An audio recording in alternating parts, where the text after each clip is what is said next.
పేరు కుమారి. నేను ఒక నార్మల్గా చర్చికి పోతూనే ఉంటాను.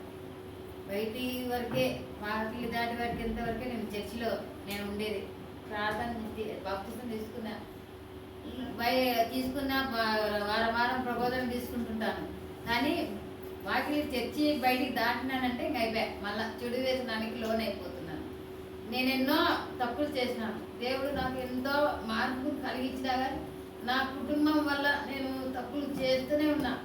దేవుడు నన్ను ఎన్నో విధాలుగా సైతాన్ని ఎన్నో విధాలుగా నిశ్చించినా కానీ దేవుడు నన్ను కాపాడినాడు. మా తల్లిదండ్రులు కానీ నాకు తోడబుట్టినోళ్ళు అందరూ ఉన్నా కానీ నాకు ఎవరు సహాయం చేయలేదు ఇంతవరకు. నేను గత నెల 5వ తారీఖున చర్చికి పోయి మందు తాగేశాను. మందు తాగుతాను, వ్యసనం ఉంది నాకు. మందు తాగే వ్యసనం ఉంది, తాగేస్తాను, మందు తాగేస్తాను. చర్చికి పోయి ప్రబోధం తీసుకొని మందు తాగిన.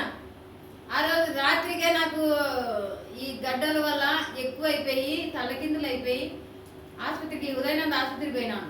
ఉదయనంద ఆసుపత్రికి పోతే దేవుడు నాకు ప్రార్థనకి ఇంకా చేత కాలే, నన్ను తీసుకెళ్ళిపోతాడేమో తండ్రి, నీ చిత్తమే, తీసుకుపోయి నా తప్పు క్షమించు తండ్రి, నేను తాగేసినాను, నీ యొక్క రొట్టె, నీ ద్రాక్ష రసం తాగి కూడా నేను తప్పు చేసినాను తండ్రి, నన్ను క్షమించు అని చెప్పి ప్రార్థన ఎంతో వేదనతో ప్రార్థన చేసిన.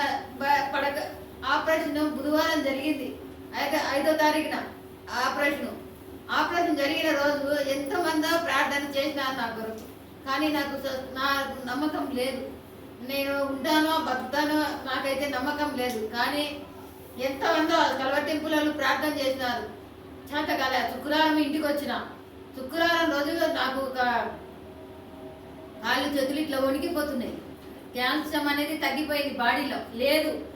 అలాంటి స్థితిలో రాత్రి వల్ల దేవుని మొరపెట్టిన, తండ్రి నీ చిత్తమే, తీసుకెళ్ళిపోతే నీ చిత్తమే, నాకు ఈ వేదన వద్దు, ఈ గొంతు నొప్పి ఒకటి, కాళ్ళు చేతులు నీళ్ళు కప్పుతున్నాయి ఎక్కడొక్కడ, తండ్రి నాకు వద్దు తండ్రి, నీకు కోడికి నాకు తెల్లారింది.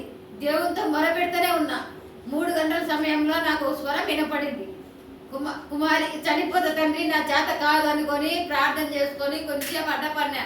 నాకు 3 గంటల సమయంలో దేవుని యొక్క స్వరము, కుమారి కుమారి లేయ్ లేయ్ అని లేపినాడు. నాకు యేసయ్య నన్ను స్వచ్ఛపరిచినాడు.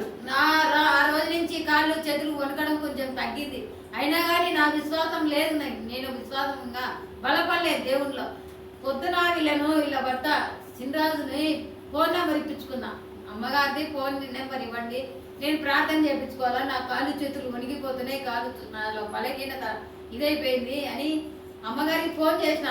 పొద్దున్నే 7:30 సమయంలోనే, అమ్మ ఇది పరిస్థితి నాది, నా ఆర్థిక పరిస్థితి ఇది, నా కుటుంబ వ్యవస్థ ఇది, చాలా ఘోరమైన పాపాలు చేసిన. కానీ నన్ను దేవుడు ఎంతగానో బలపరుచుకుంటా దూరపరుచుకుంటా వచ్చినాడు. నేను 5 ఏళ్ల నుంచి ఆ వ్యసనానికి అనేది దూరం అయిపోయినా. లేదనకుండా తాగుడు, 5వ తారీఖున తాగేస్తాను. సైతాను వెంటనే ఉంటుంటుంది అనమాట. నా పేరేపిస్తుంటుంది, నన్ను తాగు తాగు తాగు తాగు అని ప్రోత్సహించి నన్ను ఆ రోజు తాగేసినాను. తెచ్చుకున్నాను, తాగేసి ఆ రోజు అనుభవించిన దేనికి శుక్రవారం రాత్రి దేవుడు నన్ను స్వస్థపరిచి నాకు భరోసాను కల్పించినాడు. కానీ అమ్మగారు మళ్ళా ఉదయం పొద్దున ప్రార్థన చేసి, అమ్మ నా పరిస్థితి ఇది ఉంది, కాళ్ళు చేతులు ఎనిగిపోతున్నాయి, నాకు లేని పరిస్థితి, నీళ్ళకపోతున్నాయి కాళ్ళు చేతులు, నాకు ప్రార్థన చేయండి అమ్మ, నా పేరు కుమారి అని చెప్పి ఫోన్ చేసినాను. అమ్మగారు వెంటనే ఎక్కడున్నారో అక్కడే నిలబడి ప్రార్థన చేస్తున్నానని చెప్పారు. ప్రార్థన చేశారు. వెంటనే కాళ్ళు చేతులు నీళ్ళకపోయినవి కూడా తగ్గిపోయినాయి. ఈ రోజుకి దేవుడు నన్ను సజీవ లెక్కలో ఉంచినాడు. నేను ఇక మీద పాపం చేయదలుచుకోలేదు. నా కుటుంబ వ్యవస్థ మార్చుకోవాలి తండ్రి అని నేను రోజు ప్రార్థన చేస్తున్నాను. ఎంతమందికో ఫోన్లు చేస్తున్నాను. అది నా చిన్న సాక్ష్యం. దేవుడు దీవించుగాక.